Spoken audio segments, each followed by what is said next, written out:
So our quiz is going to be over adding and subtracting square roots.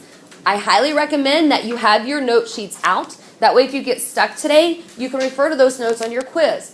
So when you're simplifying or when you're adding and subtracting square roots, the first thing you need to do is go through and put each square root in simplest form. We do that by starting off by factoring each individual square root.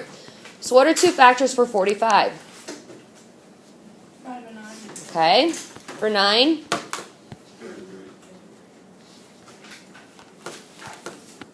For 44? 4 and 11. And 11 is prime.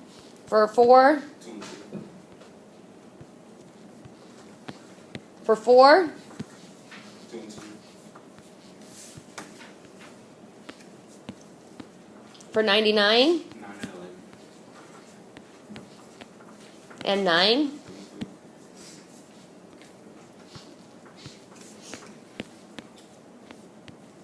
And 80. 82. 8? 4 and 2. 4? 2 and 2. And 10. 5 2.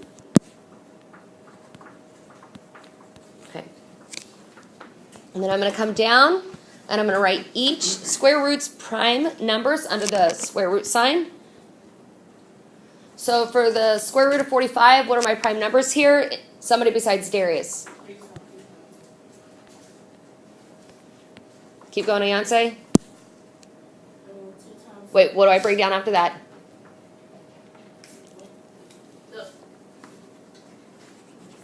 The subtraction sign. Oh. Then your square root. Then what? Sorry.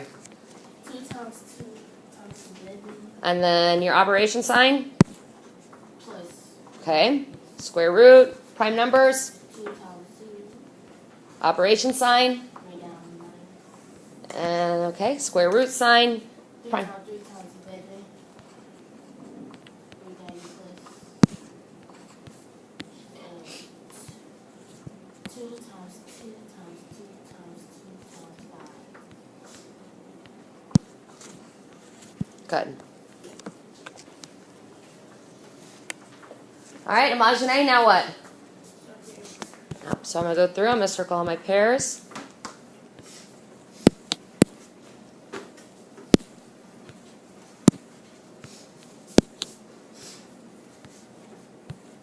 And now I'm ready to rewrite each square root in simplest form. So the square root of 45 is going to be what? Darius? No. Wait, So I have my pairs. oh. It cancels with the square root sign. Becomes a single coefficient on the outside. So 3 square root. What's left on the inside? 5. Bring down my subtraction sign. So then the square root of 44 is going to equal what? 2. Square root. 11. Okay. Bring down my plus sign. My square root of 4 is going to equal, 2. right, just a regular 2. There's nothing left in the radicand. Bring down my minus. My square root of 99 will be, okay. Bring down my plus sign. And then my square root of 80 will be, Oh. because we'll take, yeah. So I'm eliminating that step. You could still write 2 times 2 square root 5. I'm just multiplying it together so it's a little bit less writing. We already have a whole bunch of stuff we have to write now, right? Okay. So up to this point, this is all last week's stuff. Now we start with this week's stuff. We're going to go ahead and simplify this expression. In order to do that, we need to combine like terms. But because we're going to write our answer in order from least to greatest, we're going to start with our term that is the smallest. So what term up there is going to be our smallest? 2. What kind of 2 is that? Okay, so you look at the... Did I write something wrong?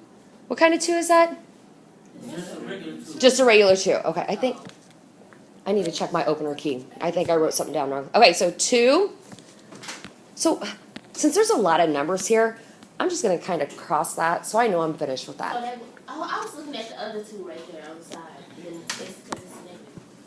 So now I'm going to look and combine my like terms. How do I know if these are like terms or not? What do I have to look at? The radicand. So find the square root with the smallest radicand, which is what?